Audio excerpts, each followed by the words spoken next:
And there's a lot of disappointments I can get into on the federal level. I think one of the most heartbreaking disappointments under the current government is felt by the Indigenous peoples. And it's because the way they framed how important this relationship was going to be for the federal government. With a Liberal Party that speaks the words of reconciliation but falls short on acting on reconciliation, this is an example of a government, again, that's really betrayed the trust of people. In light of that, and in spite of this breaking of trust and betrayal of hope, I can't express to you how proud I am of the work that our NDP spokespeople are doing on this file. We've got Regina and Romeo Saganash, and they're doing incredible work in putting forward the issues that impact Indigenous people in a really authentic, lived experience way. And I've just announced this week to expand the team, and I'm really honored to reintegrate into our leadership team from our leadership candidates, Charlie Angus, who's going to be joining Romeo and Georgina as critic for Indigenous Northern... Absolutely. For Indigenous and Northern Affairs, but his focus is going to be specifically on Indigenous youth. He's going to target that issue, an important issue. And it's painfully clear, though, why this is such an important decision, why we made this decision. In the face of Indigenous youth suicide epidemic, the systemic discrimination against First Nations children, and the federal government is literally barely moving. If the government won't listen when they're told to stop discriminating against First Nations children, then we're going to work even harder. We won't stop until every First Nations child can access the same services as any other child in Canada. Absolutely. Absolutely. Thank you.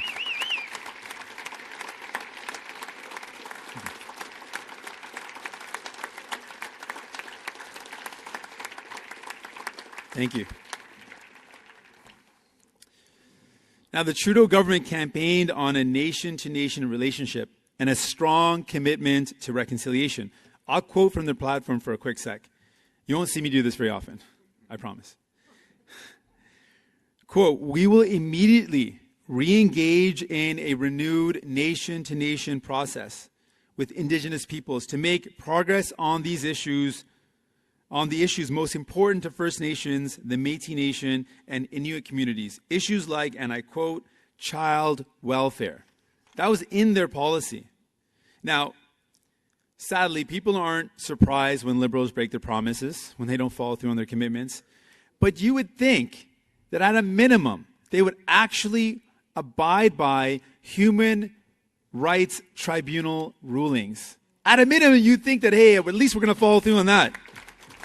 But sadly, 3 consecutive human rights tribunal orders have been issued, and this government has contravened each and every one of them. On top of that, they're currently taking Indigenous kids to court to say that, hey, Indigenous kids don't deserve equal funding. Incredibly shameful. A new democratic government would ensure that at a starting point, just a starting point, that Indigenous children receive the equal funding they rightly deserve.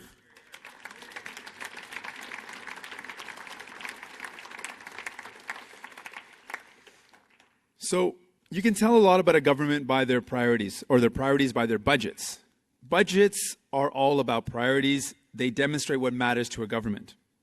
And it's clear, like I've said, that this government's priorities are completely out of sync with everyday Canadians. They gave billions in tax breaks to wealthy CEOs and large corporations. But to address this issue of equal funding, they won't invest the $155 million needed to end racial discrimination in the provision of welfare services to Indigenous children. And I ask you, is that what reconciliation looks like to this government? For the NDP, reconciliation is not just a word, it's a call to action. The Prime Minister has spent upwards of $1 million fighting Indigenous children in court. Documents show that federal programs are so underfunded right now that Indigenous parents are sometimes forced to give their children to provincial foster care to get medical services. And I was just at FS So shameful.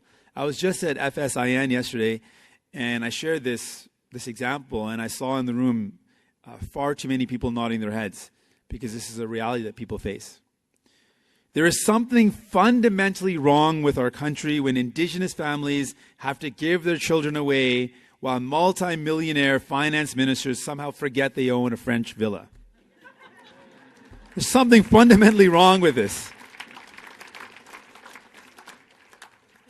So the Indigenous communities can rest assured the NDP is joining with our brothers and sisters in the Indigenous communities across the country and demanding that this government admit their guilt and end this system of child-focused apartheid in Canada permanently